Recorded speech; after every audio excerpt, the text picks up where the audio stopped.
Okay, let's give a quick overview of the election of 2016 presidential election with the candidates that are on the ballot here in Indiana. I'll try to be as fair as I possibly can and just give the information that I have as I know it. Not trying to persuade anyone, just trying to give everyone as many facts as they can about the four candidates. There are four candidates on the Indiana ballot. Of course, the most famous candidates are the Democrat and Republican candidates. The Democratic candidate is Hillary Clinton. The Republican candidate is Donald Trump. But there's also two other candidates from third parties, so to say. Gary Johnson is representing the Libertarian Party, and Jill Stein is representing the Green Party. Let's start with Jill Stein.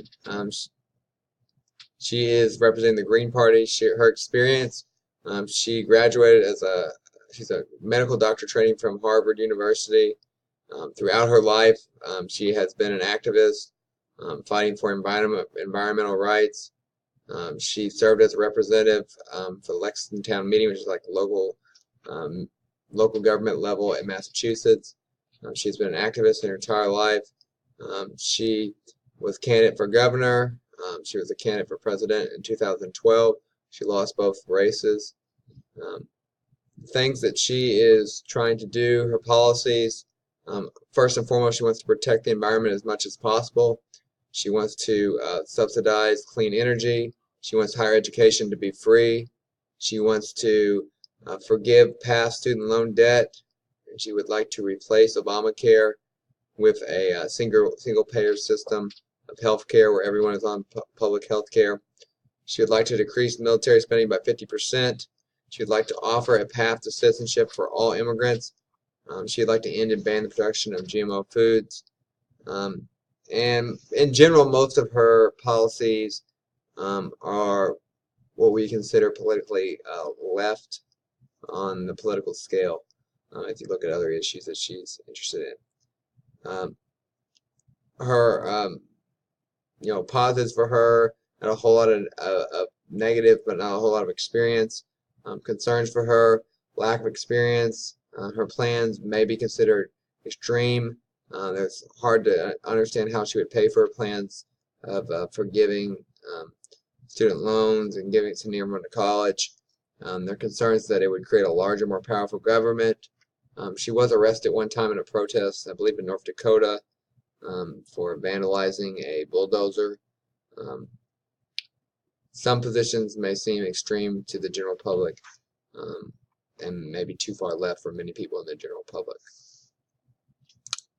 Another candidate that's from a third party is Gary Johnson. He's representing the Libertarian Party. He graduated from the University of New Mexico. He owned and operated and led a very, very successful construction company in New Mexico. He became governor of New Mexico from 1994 to 2003. He ran for president in 2012, but it did not win, obviously. He is also an author. His policies, he wants to be fiscally conservative, but morally liberal. So he wants the government to be small and to balance their budget and spend less money and have less taxes and do less. But he wants government to allow people the freedom to do whatever they want in their personal lives as long as they're not harming others. He wants to reduce the size of the military, draw back our influence around the world. He wants to balance the budget. He'd like there to be less gun control, less taxes. He would like marijuana to be legalized. He would like the government to spend less, as I mentioned before, and he'd like the government to regulate the American people less as well. What people like about Johnson is that he seems straightforward and honest in his beliefs, and some of his ideas for more freedom and less government do resonate with many people in America. His concerns for him is his experience. He has some experience obviously as governor, but New Mexico is not a huge state in terms of population. His plans often don't have a lot of details, and some who have worked with him as governor say he's not always interested in details. He has at times shown a real lack of knowledge in foreign policy and has been caught not knowing some basic things that probably most people would expect a presidential candidate to know, like where one of his most famous one was he didn't know where Aleppo in Syria was, or at least he appeared not to know on TV, which is of course one of the most dangerous and important cities in the Middle East right now in the fight against ISIS. Some of his possessions may seem kind of extreme to many people. People concerned about many of his ideas on lack of taxes, and also the extreme. His party has some pretty positions that probably most people would consider, many people would consider extreme.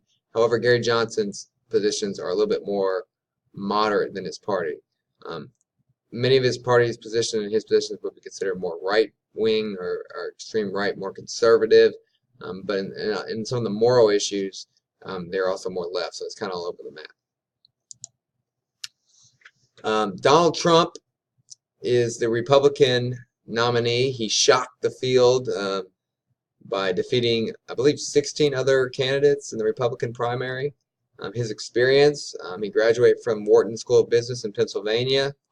He's an author, many successful but best-selling author. He's an extremely successful investor, particularly in real estate.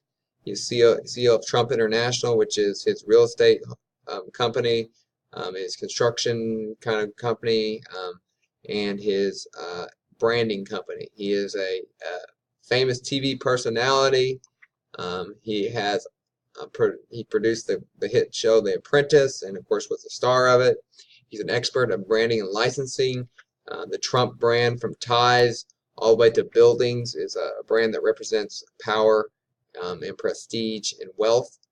He is the owner of many businesses throughout his career, from professional sports to real estate to pageants, many different things, TV, those type of things. His policies are he wants to secure our borders. He talks about his wall and building a wall from across our southern border. He wants better trade deals with other foreign countries to help America. He wants other countries to force other countries to pull weight in foreign affairs.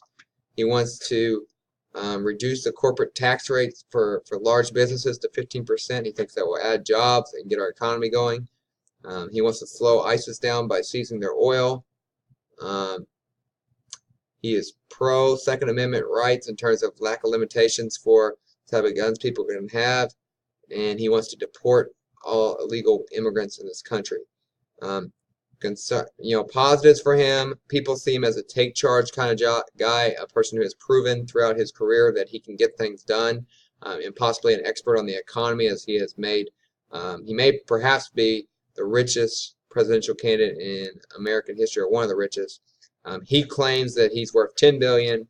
The numbers I've seen that he's actually more about $3 billion, which still that's a lot of success. So people see that.